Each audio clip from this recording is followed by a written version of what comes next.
नमस्कार, जय हिंद दोस्तों। कैसे हो आप सभी? उम्मीद करता हूँ अच्छे होंगे। दोस्तों, मैं हरीश कुमार आपका स्वागत करता हूँ आज का एपिसोड नंबर 6 जो आपका मैथ पर आधारित है। मैं इस एपिसोड के माध्यम से आपको पर डे अभी 15 क्वेश्चन करा रहा हूँ और ये 15 जो क्वेश्चन होते हैं ये आपके विभिन्न एग्जामों में आए हुए क्वेश्चन होते हैं। और ये जो क्वेश्चन है आपके ऐसा जो आगामी एग्ज़ाम है कोई भी उसमें भी आने के पूरे चांसेस होते हैं। और आपको पता है हमारी इस सीरीज का जो मेन उद्देश्य है, आप A to Z कोई भी एग्ज़ाम देने जाते हो और आप चाहते हो कि हम एक अच्छा मैथ का रिवीजन करें, तो इससे बढ़िया कोई आपके लिए सीरीज नहीं हो सकती। तो चलते हैं आज के एपिसोड नंबर 6 में। और आज के जो 15 क्वेश्चन है दोस्तों, एक से एक इम्पोर्टेंट क्वेश्चन है। आप एक बार पहले क्वेश्चन से ही अंदाजा लगा सकते हैं, सारे क्वेश्चन बहुत इंपॉर्टेंट होने वाले हैं। आप लास्ट तक सीरीज में बने रहेंगे और अगर आपको हमारी ये सीरीज अच्छी लगे तो लाइक, शेयर और सब्सक्राइब करना भी ना भूलें। देखिए, पहला क्वेश्चन आपकी स्क्रीन पर आ चुका है और ये क्वेश्चन आपका SSC MTS 2021 में पूछा गया क्वेश्चन है। तो जल्दी से देखिए इसका आंसर क्या आएगा और कैसे करना है।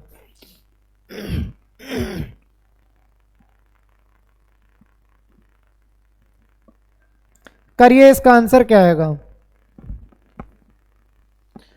देखो, इसको पढ़िए पहले। चलो मैं पढ़ देता हूं। देखो, इसमें बोला गया है 5 से शुरू करके 10 क्रमिक विषम संख्या लें। फिर बोला है पहली और दूसरी संख्या के अतिरिक्त शेष संख्याओं को 3 से गुणा करें। इस प्रकार से बनने वाली 10 संख्याओं का औसत क्या होगा। तो समझिए जरा, पहले मैं आपको संख्या लिख के दिखा देता हूँ। 5 से शुरू करके 10 क्रमिक। तो आप बोलेंगे सर सबसे पहले तो 5 ही होगी। 5 के बाद विषम क्या आएगी आपकी 7। 7 के बाद 9 और 9 के बाद बात करते हैं तो 11। 11 के बाद आपकी 13। 13 के बाद जो आती है 15। 15 के बाद आती है 17। 17 के बाद 19। 19 के बाद 21 और 21 के बाद 23। तो हमें कितनी संख्याएं लिखनी है? 10 क्रमिक। तो देखिए 10 हुई या नहीं हुई। 1 2 3 4 5 6 7 8 9 10। ये आपकी इस तरीके से 10 क्रमिक विषम संख्याएं हो जाती हैं। अब इसने क्या बोला था, इनका औसत किस तरीके से निकालना है हमें। तो देखिए, औसत जो निकालना है हमें इस तरीके से निकालना है कि पहली और दूसरी संख्या के अतिरिक्त शेष संख्याओं को 3 गुना करना है। तो देखिए, पहली संख्या तो आपको एज इट इज रहने देनी है, दूसरी संख्या एज इट इज रहने देनी है। इसके बाद जितनी भी शेष संख्याएं हैं इनको क्या गुना करना है आपको? 3 गुना।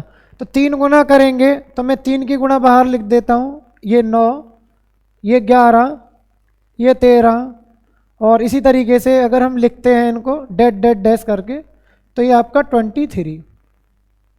क्योंकि हमें पता है भली भांति कि औसत जो होता है संख्याओं का योग बटे संख्याओं की संख्या।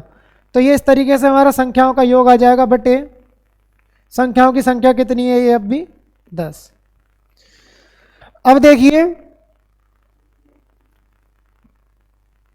अब आपको क्या करना है, ये जोड़ना है। तो देखो 7 और 5 कितने हो जाते हैं आपके 12 प्लस 9 11 13 23, इनको जोड़िए तो ये कितना आएगा। देखो आपको मैं बता दूं, आपने समांतर श्रेणी पढ़ी होगी। समांतर श्रेणी में एक होता है SN बराबर होता है n/2 a प्लस l। ए का मतलब होता है श्रेणी का प्रथम पद, l का मतलब होता है श्रेणी का अंतिम पद और n होता है आपकी पदों की संख्या। तो हमें पता है कि ये टोटल पद 10 थे, जिनमें से 2 पद तो एज इट इज रहे पहले और दूसरे, तो बचे कितने? 8। तो मैं इनका जो योग निकालूंगा वो यहाँ निकाल के दिखा देता हूँ। देखिए, n का काम कितना है वहाँ 8 बटे 2। a की बात करते हैं तो प्रथम पद क्या है यहाँ, ये 9 प्रथम पद का काम करेगा और ये अंतिम पद का काम करेगा। तो देखिए 9 और 23 को जोड़िए कितना आएगा। तो 9 और 23 जब जोड़ते हैं तो ये कितना बनेगा आपका 32। 2 से 4 बार कट जाएगा, 32 चौका करिए तो ये बन के आएगा 3 गुणा यहाँ से यहाँ तक का जो योग आएगा 4 दूनी 8 और 4 तिया 12 बटे 10। अब हमें 3 की गुणा कर देनी है इसमें, तो गुणा करिए। देखो 12 प्लस 3 की गुणा करते तो 8 तिया 24 और 12 तिया 36, 36 और 2 कितने होते हैं आपके 38 बटे 10। इसमें जोड़िए, जब इसमें 10 जोड़ते हैं तो इसमें आएगा आपका, जोड़िए कितना आएगा ये, तो 4 और 2 6, 8 और 1 9 और 3 का 3 बटे 10। तो दोस्तों इसका राइट आंसर आएगा 39.6। ये हमारा राइट आंसर आ जाता है। और एक बात और बता दूं दोस्तों, इसके जो भी ऑप्शन दिए हुए हैं चारों के चारों ऑप्शन ये गलत दिए हुए हैं, ये टाइपिंग मिस्टेक हो गई है। इसके चारों ऑप्शन थे आपके, एक ऑप्शन था 30.5, एक ऑप्शन दिया था 40, एक ऑप्शन दिया था इसका 38.6 और एक दिया था इसका ऑप्शन 39.6। तो इसका राइट आंसर क्या आ जाएगा आपका 39.6। इसके चार ऑप्शन टाइपिंग मिस्टेक से ये गलत हो गए हैं, ठीक है। तो इसके इस प्रकार चार ऑप्शन दिए हुए। तो ये आपका एसएससी एमटीएस 2021 में पूछा गया क्वेश्चन है, काफ़ी अच्छा क्वेश्चन है। क्वेश्चन में कुछ नहीं है, बशर्ते आपको सिर्फ क्या पता होना चाहिए कि इसमें कितने कॉन्सेप्ट यूज होंगे। चलते हैं अब नेक्स्ट क्वेश्चन की तरफ। देखिए नेक्स्ट क्वेश्चन जो है,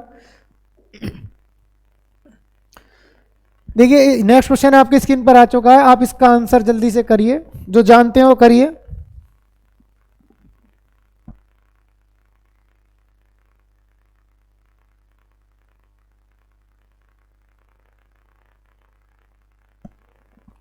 जल्दी से बताइए इसका आंसर क्या है। देखो बहुत ही प्यारा क्वेश्चन है, इससे सरल क्वेश्चन कोई हो ही नहीं सकता। और देख लीजिए एसएससी जीडी 2021 में ये पूछा गया है। तो देखो कितना अच्छा क्वेश्चन है। 13 और 43 के बीच उन सभी संख्याओं का औसत कितना होगा जो 3 से विभाज्य है। तो देखिए 13 और 43 के बीच 3 से विभाज्य प्रथम संख्या आपकी क्या आएगी। तो आप बोलेंगे सर सबसे पहले मिलेगी आपको 15, 15 के बाद क्या आएगी 15 और 3 18, 18 के बाद क्या आएगी 21, डेड डेड डैश छोड़ दीजिए, लास्ट देख लीजिए। तो 43 से पहले जो पूर्णतः विभक्त होती है 3 से, वो होगी 42। तो हमें पता चल गया इस तरीके से वो सभी संख्या, इनका क्या निकालना है हमें औसत। और मैं आपको फिर बता दूं दोस्तों, जब आपकी सभी संख्याएं समांतर श्रेणी में हो तो औसत जो होता है उनका फर्स्ट और लास्ट का आधा, फर्स्ट वैल्यू लीजिए लास्ट वैल्यू लीजिए और जोड़कर आधा कर दीजिए, आंसर आ जाता है। तो देखिए खत्म सवाल। करना कैसे है हमें, फर्स्ट वैल्यू क्या है इसमें 15, लास्ट क्या है 42, इन दोनों को जोड़ दीजिए। जोड़ेंगे तो कितना आएगा ये आपका 5 और 2 7, 4 और 1 5, तो ये आपका बन जाना है 57/2। औसत जो होता है ना, औसत होता है a प्लस l/2। तो देखिए एवरेज बराबर इसका आधा कर दीजिए, तो ये बनेगा आपका 28.5 आंसर। चेक करिए 28.5 कौन से ऑप्शन में दिया है, ऑप्शन नंबर बी। चलते हैं नेक्स्ट क्वेश्चन की तरफ। आई होप समझ में आ गया होगा। नेक्स्ट क्वेश्चन देखिए, ये आपका क्वेश्चन ये कह रहा है प्रथम 7 प्राकृतिक संख्याओं के वर्गों का औसत ज्ञात कीजिए। तो देखिए इसे निकालने से पहले आपको पहले एक कॉन्सेप्ट पता होना चाहिए, और वो कॉन्सेप्ट क्या है वो समझना है हमें।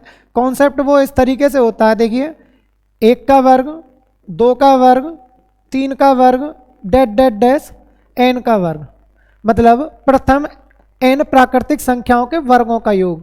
तो हमें पता है दोस्तों ये होता है n प्लस 1, और इन दोनों को जोड़ेंगे तो बनेगा 2n प्लस 1/6।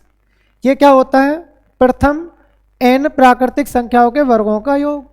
अब दूसरा पॉइंट, अगर मैं इनका एवरेज निकालता हूं, इनका एवरेज निकालता हूं, तो एवरेज बराबर, एवरेज का मतलब औसत, औसत बराबर क्या होता है योग बटे नंबर।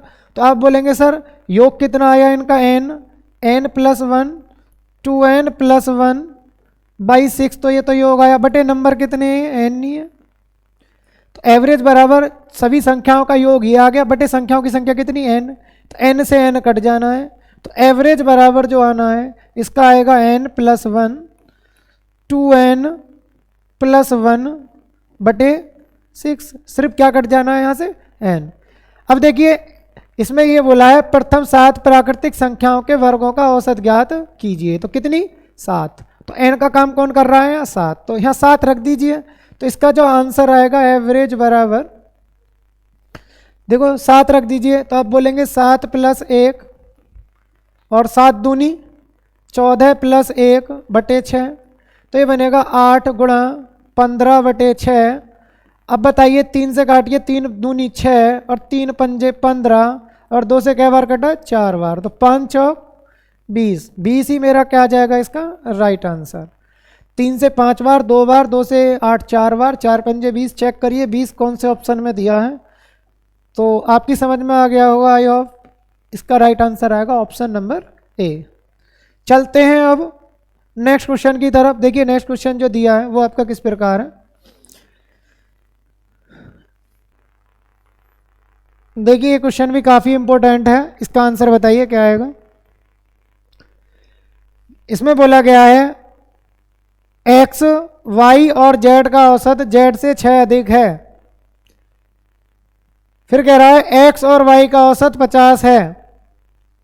यदि u z से 6 कम है तो u और z का औसत ज्ञात करें। देखो u और z का औसत हम कैसे निकालेंगे। u और z का औसत निकालने के लिए आपको करना क्या है, आपको u का मान पता होना चाहिए और z का मान। और एक बार हम देखो इंग्लिश में भी देख लेते हैं। The average of x y and, यहाँ पे देखो थोड़ा मिस्टेक है, यहाँ z है, z more than z y 6। The average of x and y is 50 if u is less than z y 6 find the average of u and z। तो आप कर दोगे इसको, देखो आप करिए इसका आंसर क्या आएगा। जिस पे नहीं आता वो समझने की कोशिश करें। देखिए इसमें बोला है x, y और z का जो औसत है, तीनों को जोड़िए बटे 3। औसत क्या होता है? जितनी संख्याएं हैं उनका योग बटे संख्याओं की संख्या,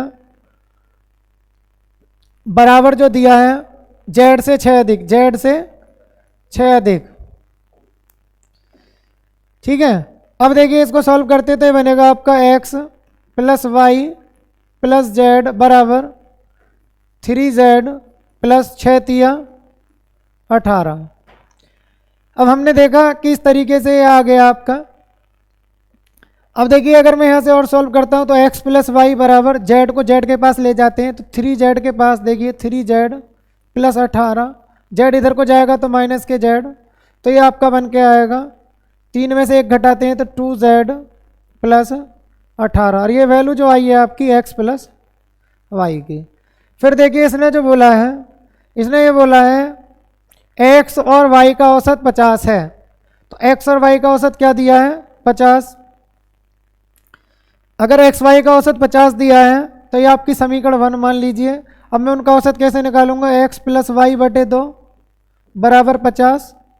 x + y का मान कितना आया? 50 दूनी 100। अगर x + y का मान आपका क्या आया है? 100। अगर ये वैल्यू मैं इसको यहाँ पर पुट कर देता हूँ x + y की जगह, तो मुझे किसका मान मिल जाएगा? z का। x + y का मान, x + y की वैल्यू कितनी है? 100। कहाँ रखनी है? यहाँ रखो। जब यहाँ रखोगे तो ये बनेगा आपका 100 बराबर 2z + के 18।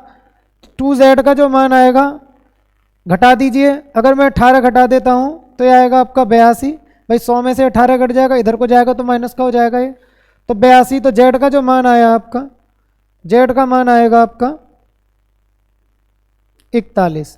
तो हमें पता पड़ गया z की वैल्यू कितनी है? 41। अब देखिए ये बोला है u z से 6 कम है, तो u का मान भी निकाल सकते हैं। u का मान आएगा z से 6 कम। तो देखो z से 6 कम, तो z की वैल्यू कितनी आई है? 41 माइनस 6। 41 में से 6 घटाते हैं तो कितना आएगा? 35। अब हमें क्या निकालना है? u, z का एवरेज। हमें पता है एवरेज बराबर क्या होता है? योग बटे नंबर। तो u और z का योग करिए तो u का मान कितना आया आपका? तो आप बोलेंगे सर 45। और z का मान कितना आया है? 41 बटे 2। जोड़िए 5 और 1 6, और ये बनेगा आपका 4 और 3 7। 76 बटे 2 भाग दे दीजिए, आपका आंसर आ जाएगा भाग दीजिए कितनी बार जाएगा, 2 से कितनी बार कटेगा ये, तो आप बोलेंगे सर ये 2 से कटेगा 38 बार। तो 38 चेक करिए कौन से ऑप्शन में दिया है, ऑप्शन नंबर ए। तो इसका दोस्तों ऑप्शन ए क्या आ जाएगा, करेक्ट आंसर। आई होप समझ में आ गया होगा ये। नेक्स्ट क्वेश्चन देखिए, अच्छा क्वेश्चन था ये। देखो नेक्स्ट क्वेश्चन समझिए, ये आपका दिल्ली पुलिस 2020 में पूछा गया है, बहुत ही अच्छा क्वेश्चन है। ये कह रहा है 3 अंकों वाली ऐसी संख्याओं का औसत कितना होगा जिनमें सभी तीनों अंक समान हो। तो देखो कितना प्यारा क्वेश्चन है। 3 अंकों वाली ऐसी संख्या लीजिए जिसके तीनों अंक समान है। तो पहले तो समान आएगा आपका 111, फिर बनेगा आपका 111 के बाद 222, 333, इसी तरीके से डैट डैट डैश, अंत में बनेगा 999। मतलब 888 लेना है, 999 लेना है, तीनों अंक कैसे होने चाहिए, समान। अब बात करते हैं दोस्तों इन सभी संख्याओं की। तो ये आपकी जितनी भी संख्याएं होती हैं ये सब समांतर श्रेणी में होती हैं। देखो यहाँ से यहाँ तक का जो गैप है वो 111 का है, यहाँ से यहाँ तक का गैप वो भी 111 का है, आगे भी देखेंगे तो सभी में गैप 111 का होना है। और समांतर श्रेणी यही होती है कि प्रथम पद से दूसरे पद की जो दूरी होती है वो कैसी होती है, समान। ठीक है, तो देखो ये समांतर श्रेणी में, और हम जानते हैं समांतर श्रेणी का जो औसत होता है वो निकालना बिल्कुल लड्डू होता है। कैसे लड्डू होता है समझिए, आपको पता है प्रथम वैल्यू लेनी है और लास्ट वैल्यू लेनी है, दोनों को जोड़ देना है और जोड़कर आधा कर देना आंसर। तो देखो ये बनेगा आपका 9 और 1 10, 9 और 1 10 और 1 11, 9 और 1 10 और 1 11। तो ये बना आपका कितना, 1110 बटे 2 कर दीजिए, तो ये आएगा आपका राइट आंसर कितना आ गया, एवरेज जल्दी चेक करिए। Average is equal to, right answer आ गया ऑप्शन नंबर डी। चलो अब नेक्स्ट क्वेश्चन देखते हैं, समझ में आ गया होगा ये। देखो ये वाला क्वेश्चन भी काफ़ी इंपॉर्टेंट है। इसमें बोला गया 10 संख्याओं का औसत ए है। बहुत ही गजब क्वेश्चन है भाई ये। और जो बच्चे अगर ऐसे क्वेश्चनों को हल करना जानते हैं तो 15 से 20 सेकंड में अपना कमेंट करके आंसर भी दे सकते हैं।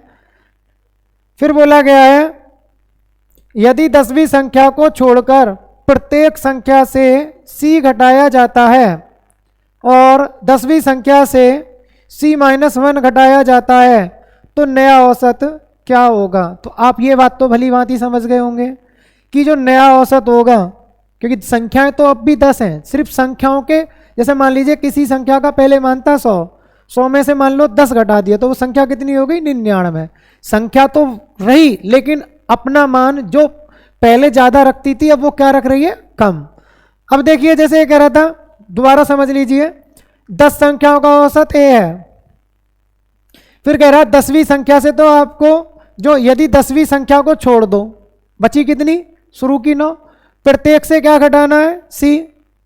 प्रत्येक से सी घटाएंगे तो देखो 1 से सी घटाते तो 9 से कितना घट जाएगा, 9 संख्याओं से 9c। 9c की तो कमी योग में ये आ गई। और 10वीं संख्या से घटाना c-1, तो c-1 की कमी और आनी है। तो जितनी भी टोटल कमी आनी है उसको औसत में कन्वर्ट कर दीजिए और ए में से घटा दीजिए, परिवर्तन आ जाना। तो देखो कितना आसान है। आप लिखेंगे नया औसत बराबर, डायरेक्ट करिए, नया औसत बराबर पुराना ओल्ड वाला लिखिए। तो आप बोलेंगे सर ओल्ड औसत क्या था, ए माइनस। अब कमी कितने की आएगी मैं आपको यहाँ समझा देता हूँ। देखिए ये जो कमी आई है ये योग में टोटल जो कमी आएगी, पहले बताइए, एक संख्या से सी घटाना तो 9 संख्याओं से, क्योंकि प्रत्येक से घटाना है, तो 1 से सी कम करूंगा तो 9 संख्याओं से कितना कम होगा, 9c। तो देखो 9c की तो कमी एक ये आ जानी है। ठीक, अब देखिए 10वीं संख्या से क्या घटाया, c-1, c-1 की कमी ये आनी है, इसे भी जोड़िए c-1, तो टोटल कमी आनी है 9c की प्लस c-1 की। कितनी संख्याओं में आनी है टोटल कमी, 10 में। तो डिवाइड बाई 10 कर दीजिए, ये भी किस में कन्वर्ट हो जाएगा, एवरेज में। और हमारा सीधा आंसर।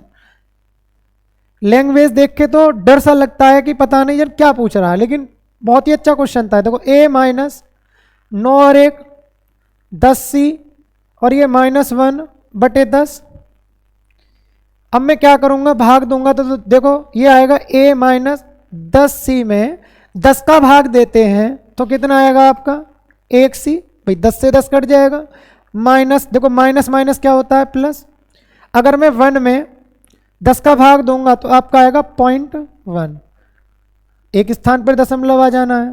तो चेक करिए ये हमारा क्या आ जाएगा करेक्ट आंसर।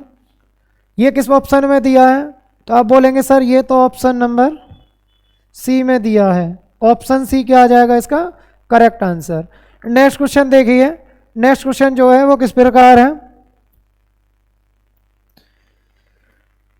देखो ये वाला क्वेश्चन भी काफ़ी अच्छा है, थोड़ा इसमें मिस्टेक है।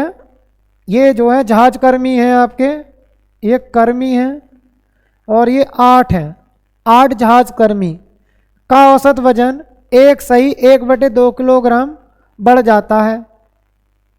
जब कब बढ़ता है, जब एक जहाज कर्मी जिसका वजन 60 किलोग्राम है को एक नए व्यक्ति से प्रतिस्थापित किया जाता है।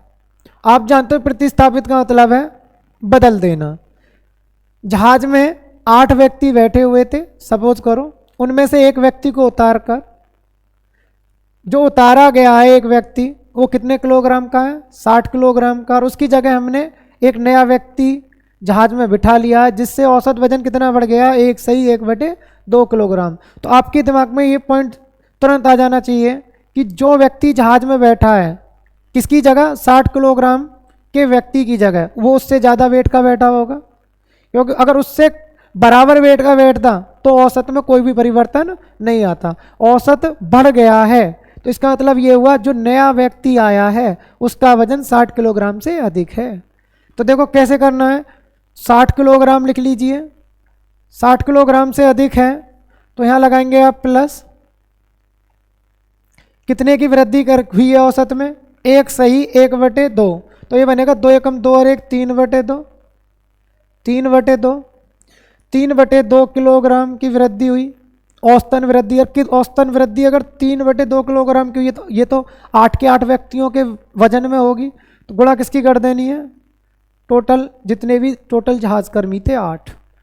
तो देखो, तो कहने का मतलब था जो नया व्यक्ति प्रतिस्थापित होकर आया है वो आया होगा 60 kg प्लस 3/2 kg गुणा 8 का, गुणा कर दीजिए, काटिए इससे 4 बार और 4 तिया 12, 60 kg में अगर मैं 12 kg जोड़ देता हूँ तो जल्दी से बताइए कितने kg आंसर आएगा, 72 kg।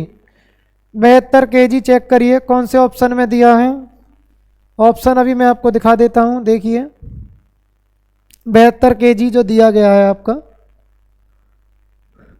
Option number D, option D क्या हो जाएगा इसका करेक्ट आंसर, क्योंकि ऑप्शन नंबर डी में ही दिया है, आपको स्क्रीन पर भी दिख जाएगा, देखिए ये आपको दिख गया option number D correct answer. Next question देखिए, ऐसा क्वेश्चन आपका विभिन्न एग्जामों में आता रहता है, जैसे आपका आने वाला एग्जाम दिल्ली पुलिस है, यूपी पुलिस है, उनमें भी ऐसा क्वेश्चन पूछ लिया जाएगा। नेक्स्ट क्वेश्चन देखिए, नेक्स्ट क्वेश्चन जो दिया है वो किस प्रकार दिया है, ये कह रहा है 12 नाविकों का औसत वजन 1/3 किलोग्राम बढ़ जाता है जब एक नाविक जिसका वजन 55 किलोग्राम है को अन्य व्यक्ति से प्रतिस्थापित कर दिया जाए तो नए व्यक्ति का वजन ज्ञात करें।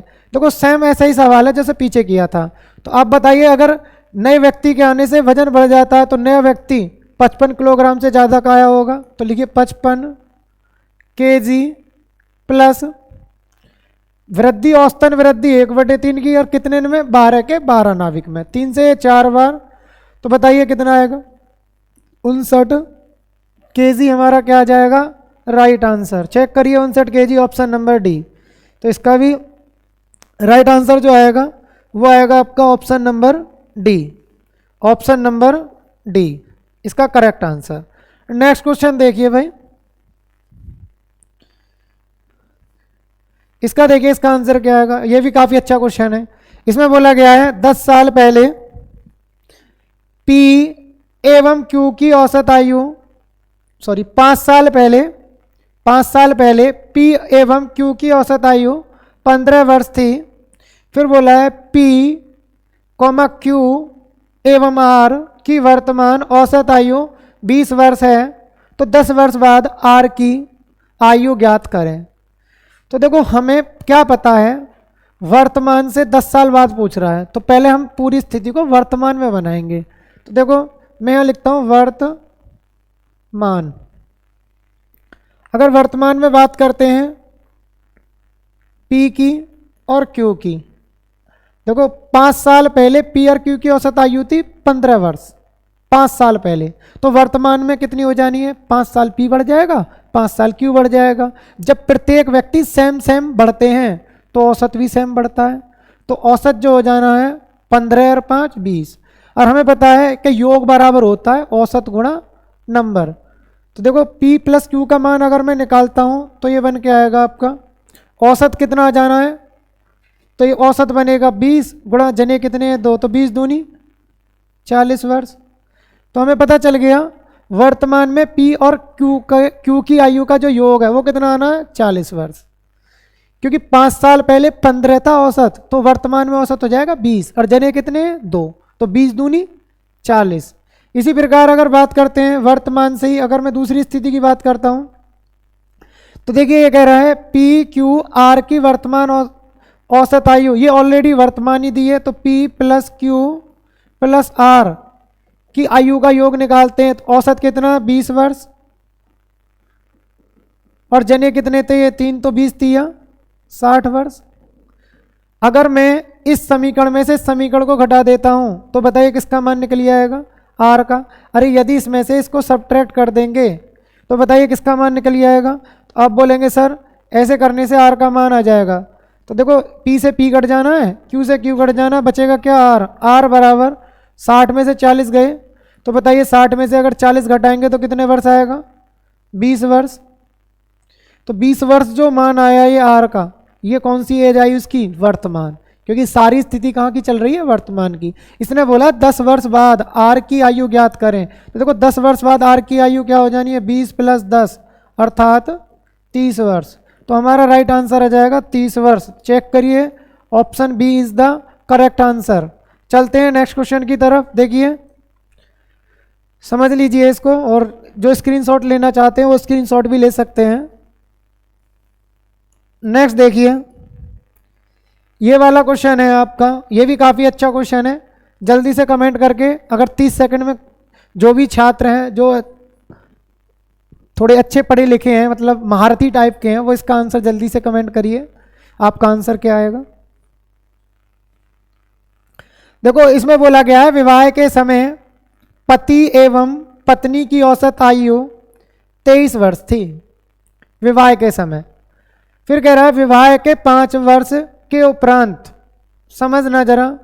चलो विवाह के समय अगर एज, पति और पत्नी की जो एज थी वो कितनी दे रखी है, औसत एज 23 वर्ष। अगर 23 वर्ष में 2 की गुणा कर देता हूँ तो ये कितना बन के आएगा आपका। तो आप बोलेंगे सर ये बनेगा 23 गुणा 2, 23 दूनी 40 वर्ष।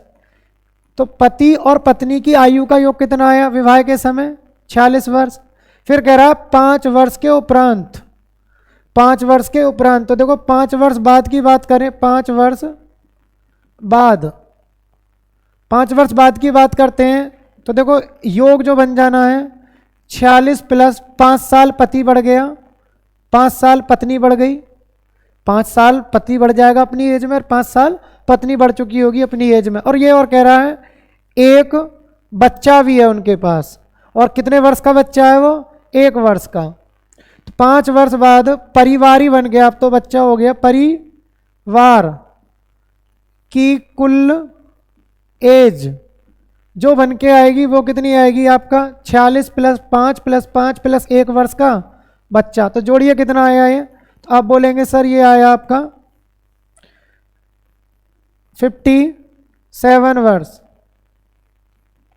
इसने बोला है बच्चे के जन्म के समय परिवार की औसत आयु कितनी है। तो देखो बच्चे के जन्म के समय, बताइए बच्चे का जन्म कब हुआ होगा। तो आप बोलेंगे सर 1 वर्ष पहले, 1 वर्ष पहले क्या हुआ होगा बच्चे का जन्म। तो बच्चे के जन्म के समय इसने पूछा है बच्चे के जन्म के समय एवरेज, परिवार का एवरेज। तो आप बोलेंगे 1 वर्ष पहले बच्चा हुआ था, तो 1 वर्ष पहले बच्चा होगा तो एज जो बनेगा परिवार का कुल योग 57 में से 1 वर्ष तो बच्चे का घटाइए। 1 वर्ष पहले जब एक बच्चे का घटेगा, एक ही पति का घट जाएगा और एक ही वर्ष पत्नी का घट जाएगा, मतलब 1-1 साल तीनों का घट जाएगा। तो ये बनेगा आपका। अब ये बताइए परिवार में कैंडिडेट कितने हैं, तो आप बोलेंगे सर अब भी 3, क्योंकि बच्चे की एज जन्म के समय क्या होगी 0, बच्चे के जन्म के समय क्या होगी 0। तो ये बनेगा, इसमें से 3 घटाते हैं तो ये बनेगा आपका 54/3 कर दीजिए, आपका आंसर आ जाएगा 54/3। राइट आंसर कितना आ जाएगा 18 वर्ष। तो परिवार की जो एज आ जानी है बच्चे के जन्म के समय वो आ जाएगी औसत एज 18 वर्ष। Option number B correct answer, क्योंकि बच्चा जो होगा वो 0 ईयर का होगा, ठीक है, बच्चे के जन्म के समय। देखिए नेक्स्ट क्वेश्चन जो है वो किस प्रकार है आपका, करिए इसका आंसर क्या आएगा, जल्दी से कमेंट करिए। ये कह रहा है 36 विद्यार्थियों का औसत 52 है, बाद में ज्ञात हुआ त्रुटि के कारण 64 को 46 अंकित किया गया, सही औसत ज्ञात करें। तो देखिए करना कैसे ऐसा सवाल, यहां लिख लीजिए सही और यहां लिख लेते हैं गलत, सही और यहां लिख लेते हैं गलत।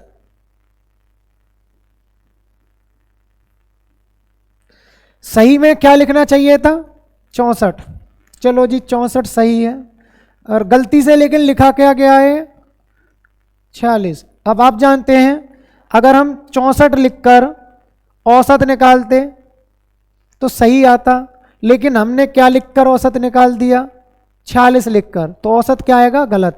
जो कितना आया था आपका गलत औसत 52। तो इस त्रुटि को कैसे सुधारेंगे, तो आपको त्रुटि ऐसे सुधारनी है, गलत से हमेशा सही की तरफ देखिए। जब गलत से सही की तरफ देखेंगे तो ये बताइए अगर मैं 46 की गलती को 64 में कन्वर्ट करना चाहता हूँ तो मुझे ये नंबर कितना और बढ़ाना पड़ेगा जिससे कि 64 बन जाए, तो ये बढ़ाना पड़ेगा प्लस के 18, प्लस के 18, या इसमें से इसको घटा दीजिए तो पता चल जाएगा 18 बढ़ाना पड़ेगा। अब ये बताइए 18 जब बढ़ाया जाएगा तो योग में परिवर्तन कितना करना पड़ेगा 18 का, तो औसतन परिवर्तन जो होगा ये औसतन परिवर्तन होगा 52 प्लस, अब तो ज़्यादा आएगा जब 64 लेके करेंगे, 18 बटे संख्याएं कितनी है आपकी टोटल 36, क्योंकि 18 का विभाजन भी 18 के 18 में कन्वर्ट करना पड़ेगा, औसतन में बदलना पड़ेगा। तो ये बनेगा आपका 1 2, 1 में 2 का भाग दूंगा तो 0.5, तो देखो 50 में 52 में 0.5 जोड़िए तो उत्तर क्या आएगा आपका 52.5। तो ये क्या आ जाएगा आपका सही एवरेज।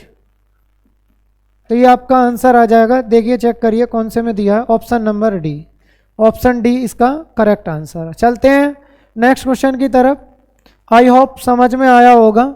नेक्स्ट देखिए, आप प्रैक्टिस करते रहिए, अगर आप इस सीरीज का प्रैक्टिस करते रहेंगे पर डे तो आपका बहुत अच्छा मैथ हो जाना है, और जितने भी क्वेश्चन मैं आपको कराऊं सारे क्वेश्चन सेलेक्टेड हैं, ठीक है। देखिए ये क्वेश्चन जो है इसमें बोला गया 11 खिलाड़ियों की औसत आयु 20 वर्ष है, यदि कोच की आयु भी सम्मिलित कर ली जाए तो औसत आयु 10% बढ़ जाती है। देखो कोच के आने से औसत आयु जो 20 वर्ष थी वो कितनी बढ़ जाती है 10%। आप भी भली भांति जानते हैं 10% का मतलब होता है 1/10, भाई 10/100 तो 1/10। तो इसका मतलब ये कहना चाह रहा था जो औसत आयु पहले कितनी थी 20 वर्ष, 20 वर्ष का यदि मैं 1/2 निकालता हूँ, 1/10 निकालता हूँ सॉरी, 0 से 0 तो कितना आया 2 वर्ष। कहने का मतलब औसत आयु कितनी बढ़ जाती है 2 वर्ष। देखो सीधा सीधा सिंपल बेसिकली तरीके से ही करिए, कभी गलत नहीं होगा। आप देखिए खिलाड़ी कितने हैं 11 और औसत कितना दिया है 20 वर्ष, तो योग कितना आएगा इनका, तो ये बनेगा 11 दूनी 22, 220 वर्ष योग आ गया। अब देखिए एक कोच और सम्मिलित हो गया, तो बताइए नंबर ऑफ कैंडिडेट कितने हो गए 12, और औसत में कितने की वृद्धि हुई 10% अर्थात 2 वर्ष की तो 20 और 2 नया औसत 22, 22 की गुणा करेंगे तो ये बनेगा 12 दूनी 24, 12 दूनी 24 और 2 26 वर्ष, तो ये आ गया आपका 264 वर्ष। अब ये बताइए अगर 12 के योग में से मैं 11 का योग घटा देता हूँ, 12 के योग में से 11 का योग घटा देते हैं तो किसका मान आएगा? कोच का। तो कोच की जो एज होगी, कोच की जो एज होगी घटा दीजिए, वो आ जानी है आपकी, इसमें से इसको घटाइए तो 4 माइनस कर दीजिए इसमें से इसको 4, 6 में से 2 गए तो 4, और यही हमारा आंसर है 44 वर्ष। तो जो कोच साहब थे वो कितने वर्ष के आए? 44 वर्ष के। तो देखिए 44 ईयर, ऑप्शन नंबर बी। सीधा करिए बिल्कुल देसी तरीके से, ज़्यादा। नेक्स्ट देखिए, ये आपका क्वेश्चन काफ़ी इंपॉर्टेंट है। इसमें बोला गया है बी का जन्म तब हुआ, और भाई ये बहुत ही अच्छा क्वेश्चन है, ये सोच लो ऐसे ही क्वेश्चन पेपर में जान डाल देते हैं। बहुत ही अच्छा क्वेश्चन है, जल्दी कमेंट करिए इस पर क्या आंसर आएगा। 13वां क्वेश्चन, ये बोला है बी का जन्म तब हुआ जब ए की आयु 4 वर्ष 7 माह थी। तो देखो इसका मतलब क्या हुआ, मैं कह रहा हूँ मेरा जन्म तब हुआ जब आपकी आयु 20 वर्ष थी। तो कहने का मतलब है मुझ में और तुम में आयु में जो अंतर रहेगा वो 20 साल का रहेगा। तो देखो करना कैसे है, इसमें ए की आयु कितनी दे रखी है, तो ए में से यदि मैं बी का मान घटाता हूं, क्योंकि जब किसी का जन्म होता है और किसी की एज दी होती है तो वो उन दोनों की आयु का अंतर होता है। तो ए में से बी का मान घटाते हैं तो कितना आएगा, वो दिया है 4 वर्ष 7 माह है, क्योंकि जन्म किसका हुआ है? बी का, तो बी तो 0 का हो गया। अरे कितने साल का उस समय? 4 वर्ष 7 माह का। तो ए में से बी घटेगा, ना कि बी में से ए। ठीक है, अब देखिए नेक्स्ट पॉइंट समझिए। फिर बोला सी का जन्म तब हुआ जब बी की आयु 3 वर्ष 4 माह थी। तो बी की आयु कितनी थी? 3 वर्ष 4 माह। अगर मैं बी के मान में से सी का मान घटाता हूं तो ये कितना आएगा आपका? दिया है 3 वर्ष 4 माह। बहुत ही अच्छा क्वेश्चन है भाई ये।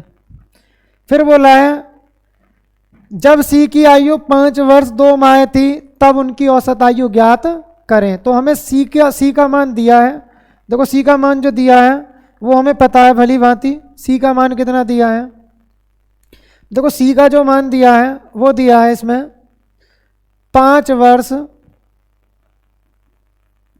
और 2 माह है। अब मैं इसी के आधार पर बी का मान निकालूंगा और ए का मान।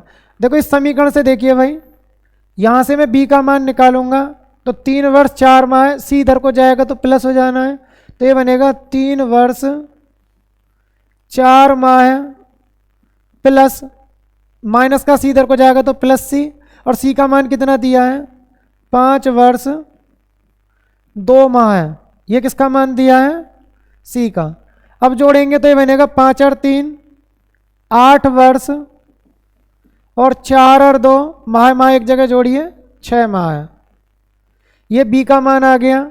इसी प्रकार यदि मैं बी का मान, देखिए बी का मान अगर मैं यहां रख देता हूं इस बी का मान, तो मैं यहां से किसका मान निकाल सकता हूं? ए का मान। ए का मान कैसे आएगा? 4 वर्ष 7 माह प्लस बी इधर को जाएगा माइनस का तो प्लस का हो जाना है, और बी का मान कितना दिया है? बी का मान दिया है 8 वर्ष 6 माह।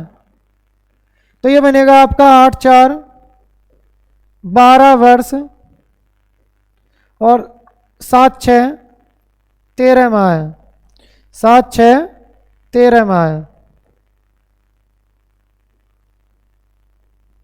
आप जानते हैं कि 12 माह का मतलब 1 वर्ष, तो आप इसको 13 वर्ष 1 माह भी लिख सकते हैं, लेकिन कोई ज़रूरी नहीं है, वो बाद में हिसाब लगा लेंगे। ये 12 वर्ष 13 माह या 13 वर्ष 1 माह भी हम इसको बोल सकते हैं। चलो हमने यही एज इट इज रहने दिया 12 वर्ष 13 माह। अब हमें क्या निकालना है? हमें निकालना है ए बी सी का औसत। एज। तो आप जानते हैं औसत एज कैसे निकालेंगे, तीनों का योग, तीनों की आयु का योग बटे 3।